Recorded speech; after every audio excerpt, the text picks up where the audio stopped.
एक साधारण शिक्षक से देश के सबसे बड़े राज्य उत्तर प्रदेश के मुख्यमंत्री बनने वाले स्वर्गीय श्री मुलायम सिंह यादव जी।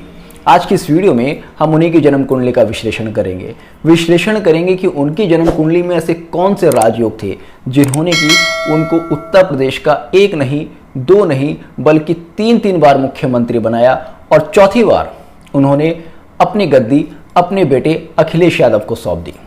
बात करेंगे कि उनकी जन्म कुंडली में ऐसे कौन से राजयोग थे जिन्होंने कि उनको भारत का रक्षा मंत्री बनाया। मुलायम सिंह यादव जी का राजनीतिक करियर उपलब्धियों से भरा रहा। वो एक साधारण शिक्षक थे और उसके बाद इतने बड़े राजनीतिक पदों पर पहुंचे और वो भी केवल अपने दम पर। हम बात करेंगे कि ऐसे कौन से योग किसी व्यक्ति की जन्म कुंडली में होते हैं जो कि व्यक्ति को साधारण से असाधारण की ओर ले आते हैं। कोई व्यक्ति सामान्य होते हुए भी एक असामान्य पद पर, असामान्य स्टेटस पर और बहुत ही बड़े स्टेटस पर पहुंचने की क्षमता रखता है। मुलायम सिंह यादव जी का जन्म कर्क लगन में हुआ। सबसे पहले इस कुंडली के कुछ राजयोगों के बारे में बात करते हैं। देखिएगा, आप देखेंगे इस कुंडली का लग्नेश कुंडली के नवम भाव में बैठा है और नवमेश के साथ में बैठा है, जो कि लग्नेश और नवमेश की नवम भाव में युति बनने के कारण इस कुंडली को बहुत ही जबरदस्त स्ट्रेंथ देती है। नवम भाव हमारा भाग्य भाव है और किसी व्यक्ति का अगर भाग्य स्ट्रांग है तो आप कह सकते हैं कि इस व्यक्ति को ईश्वर का आशीर्वाद मिल रहा है या इसका भाग्य साथ दे रहा है। और जब किसी का भाग्य साथ देता है तो आप जानते ही हैं कि ऐसा व्यक्ति अपने जीवन में किसी भी पद पर पहुंचने की क्षमता रखता है। ऐसा व्यक्ति थोड़ा भी काम करे तो उसको बड़ी सफलता मिलती है, क्योंकि मेहनत तो इस दुनिया में सभी कर रहे हैं। एक मजदूर भी मेहनत कर रहा है, एक मजदूर से ज़्यादा कोई मेहनत नहीं करता, किंतु जिसका भाग्य साथ देता है वो ही सफलता की सीढ़ियों पर चढ़ता है। तो लग्नेश का नवम भाव में नवमेश के साथ में बैठना, लग्नेश और नवमेश का युति संबंध नवे भाव में होना इस कुंडली की स्ट्रेंथ को बहुत ही ज़्यादा बढ़ा देता है। उसके बाद आप देखेंगे शनि, जो कि कर्म कारक ग्रह है, वो इस कुंडली के दसम भाव में बैठा है और शनि दसम भाव में बैठकर राज्य के सुख को इंडिकेट करता है। इसके बाद आप देखेंगे इस कुंडली में पंचम भाव में सूर्य, बुध और शुक्र की युति है, जिसके त्रिकोण में गुरु बैठा है, जो कि यहां पर सरस्वती योग का निर्माण करता है, जिसके फलस्वरूप ये पहले एक शिक्षक थे और उसके बाद अपनी बुद्धि, अपने प्रयासों के दम पर ये बिना किसी राजनीतिक बैकग्राउंड के ये उत्तर प्रदेश के 3 बार मुख्यमंत्री बने।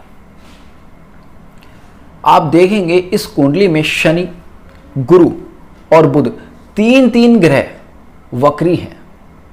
इन वक्री ग्रहों का अगर आप प्रभाव देखेंगे तो समझ में आता है कि इस कुंडली में कितनी ज्यादा स्ट्रेंथ है। सबसे पहले आप देखेंगे इस कुंडली में शनि, गुरु और मंगल, ये तीनों ग्रह बहुत ही स्ट्रांगली आपस में परिवर्तन करते हैं और तीनों ग्रहों के आपस में परिवर्तन होने से आप देखेंगे इस कुंडली का अष्टम भाव, नवम भाव और दसम भाव अपने आप में इन्वॉल्व हो जाता है। और नवम भाव, दसम भाव और अष्टम भाव अपने आप में इन्वॉल्व होने से होता क्या है, अष्टम भाव आपके गूढ़ रहस्यों का और गूढ़ विचारों का भाव है। अष्टम भाव आपके सडन गेन का भाव है। अष्टम भाव आपको अचानक से सफलता प्रदान करता है।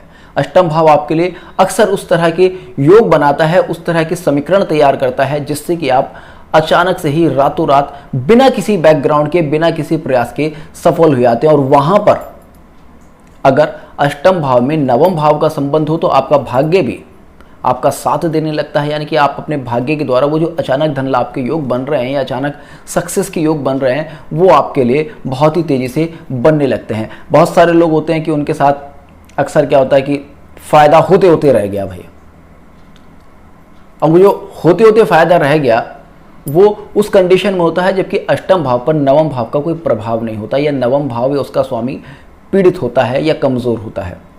और जब अष्टम भाव भी स्ट्रांग हो, अष्टमेश भी स्ट्रांग हो और उस पर नवम भाव का प्रभाव आ जाए तो जो थोड़ा फायदा होना था वो बड़ा फायदा हो जाता है। और उसके बाद आप देखेंगे दसम भाव के स्वामी का भी इन्वॉल्वमेंट इसमें है, और दसम भाव के स्वामी का इन्वॉल्वमेंट होने से ये दिखाता है कि जो अचानक से लाभ हो रहा है ये राजकीय लाभ हो रहा है, और यहाँ पर इनका भाग्य इनको प्रबलता के साथ, इनका भाग्य इनको प्रबलता के साथ सपोर्ट कर रहा है।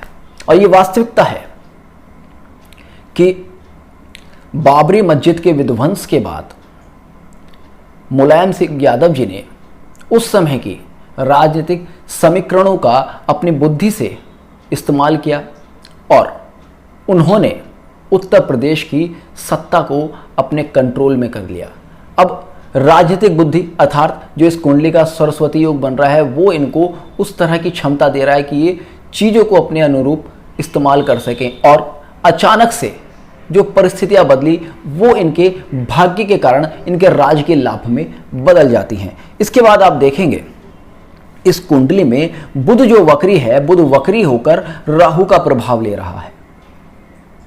बुध किसी भी व्यक्ति की बुद्धि है, किसी भी व्यक्ति की विचार करने की क्षमता है, मानसिक क्षमता है। और बुध पर जब राहु का प्रभाव आता है, मैंने अपनी एक वीडियो में बहुत ही क्लियरली कहा था कि ऐसे लोग चालबाजी करने में सक्षम होते हैं, स्ट्रेटेजीज बनाने में सक्षम होते हैं, लोगों का बेवकूफ़ बनाने में कई बार सक्षम होते हैं, लोगों से फ़ायदा उठाने में सक्षम होते हैं। तो बुध ने वक्री होकर चतुर्थ भाव में बैठे राहु का प्रभाव लिया और उनको उस तरह की नेचर दी कि वे किसी व्यक्ति से अपना काम निकलवा सकें। और फिर आप देखेंगे यहाँ पर बुध और राहु का योग बना, और बुध के त्रिकोण में कौन बैठा है? बुध के त्रिकोण में बैठा है मंगल, चतुर्थ भाव के त्रिकोण में बैठा है मंगल। और यहाँ पर जो योग बना बुध मंगल और राहु का योग बना। बुध और मंगल और राहु के योग को नाड़ी ज्योतिष में धूर्त योग कहा गया है। इस योग के दुष्प्रभाव और सदप्रभाव दोनों ही होते हैं। दुष्प्रभाव ये होते हैं कि ऐसे व्यक्ति को अपनी लाइफ में अपनों के द्वारा ही छला जाता है, और दुष्प्रभाव ये होते हैं, अब आप इसको दुष्प्रभाव कह लें या सदप्रभाव कह लो, कि अपने ही लोगों के द्वारा छला जाता है और ऐसा लोग भी दूसरों को अपने फायदे के लिए इस्तेमाल करता है। अब इस चीज को आप देखिएगा, मुलायम सिंह यादव ने अपने राजनीतिक करियर को चमकाने के लिए अलग अलग तरह के हथकंडे अपनाए। उसके बाद वर्तमान में अगर आप देखेंगे, उनकी मृत्यु से पहले का समय आप देखेंगे तो उनके परिवार में ही आपस में बहुत ही ज्यादा विवाद हो गए। उनको अपने परिवार का भी बहुत ज़्यादा कोई सपोर्ट नहीं मिला। उनके अपने बेटे ने उनको गद्दी से हटा दिया। तो ये धूर्त योग के प्रभाव होते हैं। व्यक्ति दूसरों को भी नुकसान देता है और अपनी लाइफ में खुद भी नुकसान उठाता है। अखिलेश यादव जी ने मुख्यमंत्री बनने के बाद मुलायम सिंह यादव जी को कितना पूछा, ये पूरा उत्तर प्रदेश और पूरा भारत जानता है।